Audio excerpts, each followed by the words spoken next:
આજ તો ઓફિસે આવ્યા તરત મંગાઈ નાખ્યો થમ્સઅપનો બાટલો અને પછી ખાઈ નાખ્યા ખમણ. તો વિડીયોમાં કાંક એવું છે કે તો જય શ્રી રામ મિત્રો, કેમ છો? મજામાં? 7મો દિવસ હાથુની સાથે ને આવતા વેત જ વેડીભાઈ વેચી નાખી બધાને ખારસિંગ. વિડીયોમાં કાંક એવું છે કે ચિરાગભાઈનો બર્થડે હતો 5 દિવસ પહેલા અને થમ્સઅપનો બાટલો મંગાવ્યો હતો આજે. તો ચિરાગભાઈ અને વેડીભાઈ ભરવા મળ્યા છે સોડાના ગ્લાસ ને પેલો ગ્લાસ આપણને આપ્યો કે હાલે તું પેલા પી લે. અને હું પછી થોડો ઢીલો પડું સોડામાં ખારસી નાખીને ઉપાડ્યું મેં તો. અમે બધા મિત્રો આવી ગયા જમવા અને જમીન પછી વાળવાનો વારો પિયુષભાઈ નો હતો ને આપણે એને અને પિયુષભાઈને વાળવાનો પગાર નક્કી કરી દેવાનો છે. એનો પગાર હતો ખાલી મહિનાનો 75 કરોડ. અને હવારે પડી રજાન કાનવા રિહાણો અને પછી મારો દોસ્ત મારે યારે કરવા માંડ્યો મસ્તી ને માથામાં લઈ દીધી સોટલી ને નાના હતા આવી નાની નાની સોટલી કોણ લીધો જરા કમેન્ટ કરી દેજો. ઓફિસ નો દાદર ઉતરે બધા મિત્રો સુડી ગયા રોડે.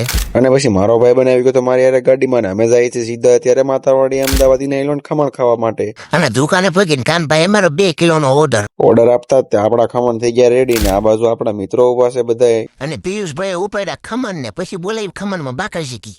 અને આવા નવા મિની વ્લોગ જોવા માટે લાઈક કરો અને ફોલો કરો.